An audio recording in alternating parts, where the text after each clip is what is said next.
Thank you, Brian, for the introduction, and thank you all for being here. So today I am talking about secrets at scale, automated bootstrapping of secrets and identity in the cloud. So to kick off this talk, I want to start by just discussing the problem with secrets, because this is probably something that you've all actually already run into at least once and probably many times. So as a concrete example, let's take a really simple example of you have data you need to protect. Let's say you have credit cards, and your application needs to process them and store them somewhere, so you need to protect that data at rest. So how do you protect data at rest? Probably one of your first answers is going to be, well, let's encrypt it. So OK, cool, problem solved. We've encrypted our data. What do we do now? Well, we're leaving out one little detail, which is, what do you do with the encryption key? Got to put that somewhere for your application to encrypt and decrypt those credit card numbers. So what do you do with it? Well, we recognize that this is a high-value key. We don't want it leaked. We really want to protect it. So let's do something really strong with it. Let's put it in a hardware security module. OK, cool. Solve the problem. Put the key somewhere. But how do you access that hardware security module? You've got to have some kind of access password, maybe use some sort of mutual TLS to access it or something. So all right, now we've got a access password. Where do we put that? Well, I'm developing a Java application. Java has a native way to store secrets using a Java key store. So I'm going to put it in a Java key store. That kind of encrypts it for me as well and makes it easy for me to get at it. But Java key stores also have passwords. So I've just spent half my day just moving this train along. And I still haven't answered the question, where do I put my secrets? So that's what I'm talking about today, trying to answer this question of what do I do with my secrets? So the title of my talk is Secrets at Scale, and I want to elaborate on what I mean by that.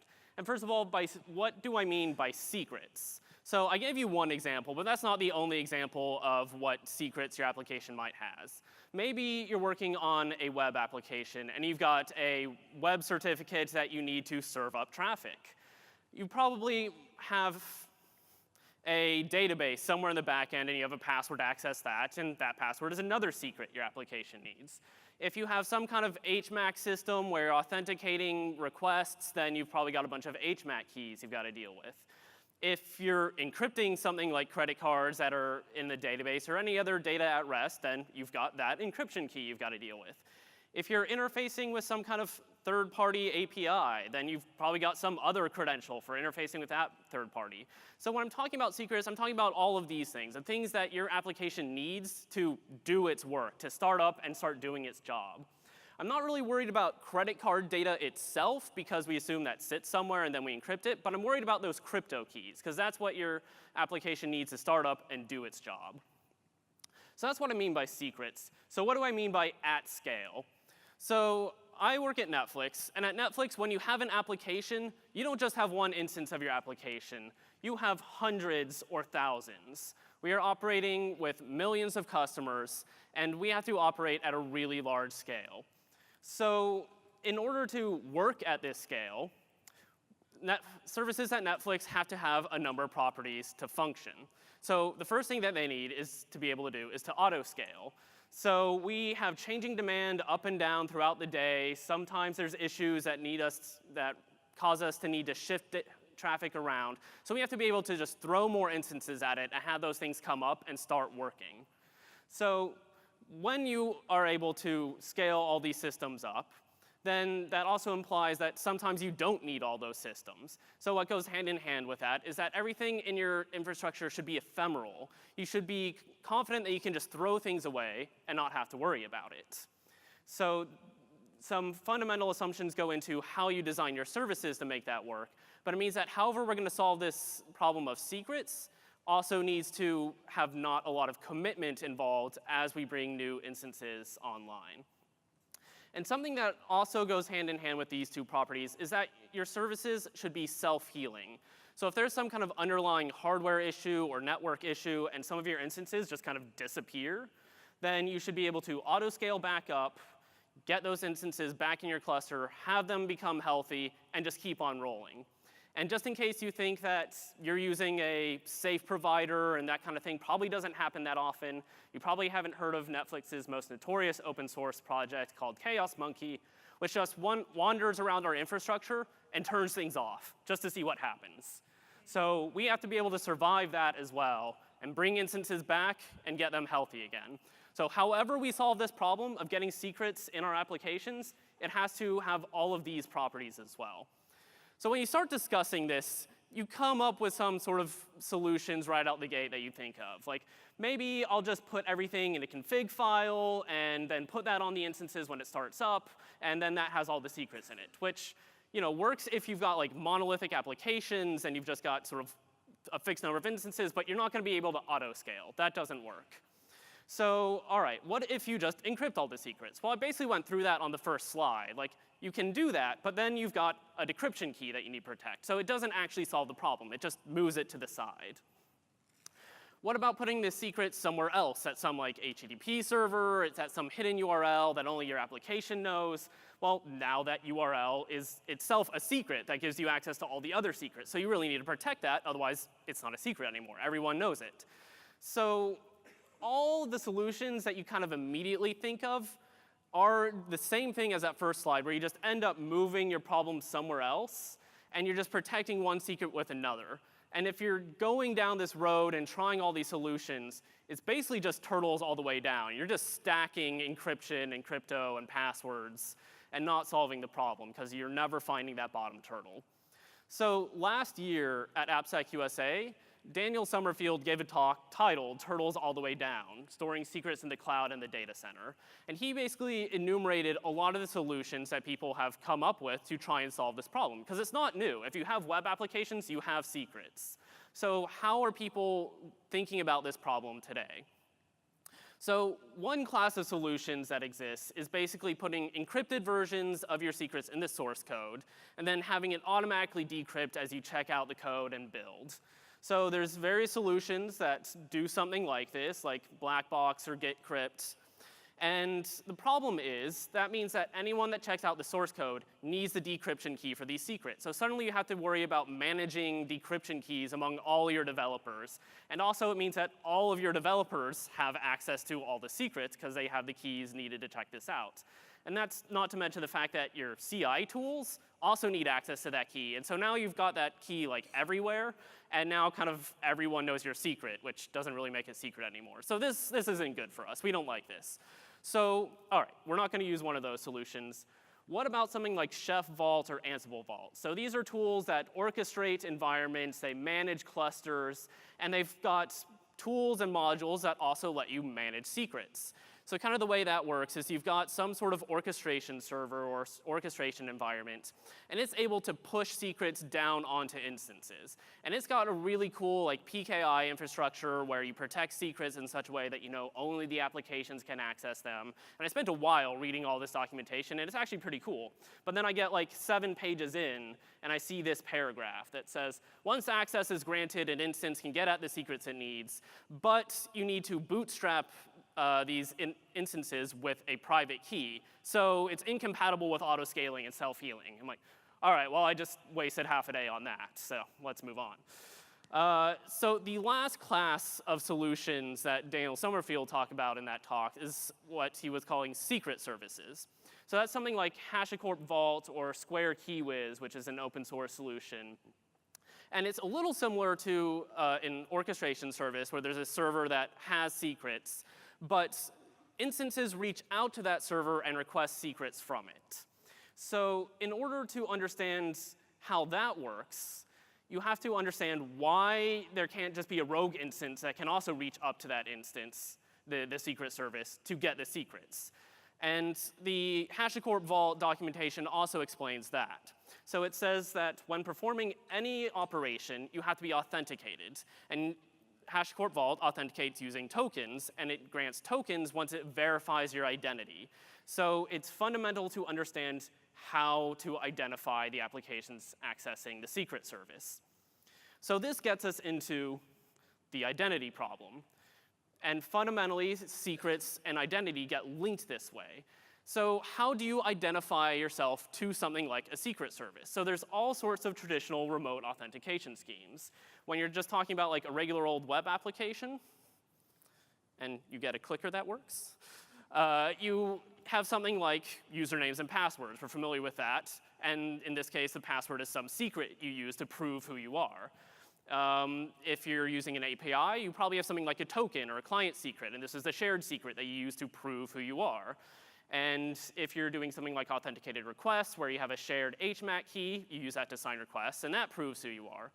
Or if you're doing like mutual TLS and you've got a client-side certificate, so you're at least doing something asymmetric, you then have a private key, and again, that's another secret. So all of these traditional authentication schemes involve proving that you possess a secret. So to solve the identity problem, we need another secret. And so this is just the n+1th turtle. And so like, if I go back to that first slide, like, what did we have? We had our credit card encryption key that was protected with an HSM password, that was protected with a key store password, that we're now getting out of a secret service, which we access with a token. And where do we put that token? We have more turtles. There's no solution here. So, all right, we have to solve this bootstrap identity problem. When an instance shows up in our environment, we have to be able to identify it. And we need to do it in some way that doesn't involve already having a secret. So one question that comes up whenever I start having this discussion with someone is like, OK, you've got an instance in your environment. It has an IP. It's talking on the network. Why not just use IP for identity? I mean, it is your internet address. It identifies who you are on the network. And there's a lot of subtleties there. If you're in the cloud and you're connected in a local network, the secret service knows the IP of that instance. Easy. But if things get more complicated, you've got a complicated network infrastructure and you're behind a NAT, you have no idea that the thing talking to you on the other end is this 192 address. All you see is the 10.0.1. So you might not actually know the IP address of who you're talking to. So if a rogue or a compromised instance shows up in that network and it's trying to access things for .101, you don't know that it's .102 and it belongs to a totally different application and it shouldn't be getting all those secrets. So IP is not a good solution to this. And even if your network architecture is simple, you're not really that worried about it, I would encourage you to take a look at this paper that was presented at DEF CON last year. Called VLAN hopping, ARP spoofing, and man-in-the-middle attacks in virtualized environments, where they did some proof of concepts that showed using the hardware that a lot of these sort of cloud providers use, you can do things like hop between VLANs by crafting your network packets. So IP is not a great way to do identity. So if you're not using traditional remote authentication schemes, there's something else that we can use that's called remote attestation. So this is something that's become a lot more popular and well-known, especially like when it comes to trusted computing. So the idea here is you've got two things that are talking to each other, and the Secret Service wants to know who this green guy is. Who is it talking to? And what we do is we rely on a trusted third party that has some way of measuring that instance. It knows what code is running there, and we believe that it has insight into that, and it can't be spoofed to that third party. And that third party, we trust it. It can tell us what that code is that's running there. So that's a very abstract and general description of what remote attestation is. But the title of my talk is Secrets at Scale, Bootstrapping Secrets and Identity in the Cloud. So at Netflix, we use AWS for pretty much everything. So in our case, our trusted third party is AWS. They know what code is running on instances, and they have a bunch of APIs that we can talk to. So in the cloud, our provider knows what application it's running, it knows what's running on what instance, and it has these APIs called instance identity documents. They have metadata about like what AMI is running, what the IP is, what their security groups are, and it can sign that with AWS keys. So that document is unique to every instance when it comes up. So there's no like shared secret here. This is really an identity of an individual instance. So how can we use that in practice? So we have the same problem where this instance has come up, and we want to know who it is. So it can reach out to AWS and get this metadata document and basically just pass that off verbatim to our secret service. The secret service can verify that signature on it, it can inspect the metadata, it can figure out what AMI is running, and it can even go query AWS for some more data about that instance now that it knows what instance ID it's talking to. So it can tell us about what IAM role it's using, what other user data we've shoved into the metadata on this instance, and use all of that to confidently build some kind of certificate that will identify this instance in the future. So now we have this sort of traditional X509 certificate that says, I know who this guy is. It is the credit card service, or it is whatever the instance identity has told us it is. So we can pass that certificate back, and now that we have bootstrapped identity, we can use that to say, hey, give me all the secrets for the credit card service. I need it to start up and do my job. And the secret service knows who it is. It can give it those secrets. So the key thing here is that we're relying on our cloud provider to give us a signed document which provides a cryptographic assertion of who this instance is. And the way I've described all of this in terms of AWS and their APIs. But this isn't necessarily tied to AWS. And that little bit in there that was the remote attestation trusted third-party piece can basically be done anywhere if your provider gives you those necessary APIs. And if you want some extra confidence as you're bootstrapping your instance, you can call some extra metadata APIs and get more information about like what the IAM role is, what the security group is. And this makes the developer experience using the system really easy. Because what do? They're developing their application, they have some plain text secret, they shove it in the secret service, and they know that when they turn on their application, it's going to do all that stuff automatically as it turns on, get its identity, get its secret, stick it somewhere on the file system, and you can just use it and not even worry about how it got there. It will just show up for you. And as a bonus, when that application turns on and is healthy, it's got that identity document. So whenever we're talking to anything else in our ecosystem, we can use that identity document to prove who we are, and they can use that to prove who they are. We have mutual TLS throughout the ecosystem now because every instance has this identity document. Cool, so now we've solved this problem, right? We can get our secrets automatically, we can auto scale, only the applications ever get to see their own secrets.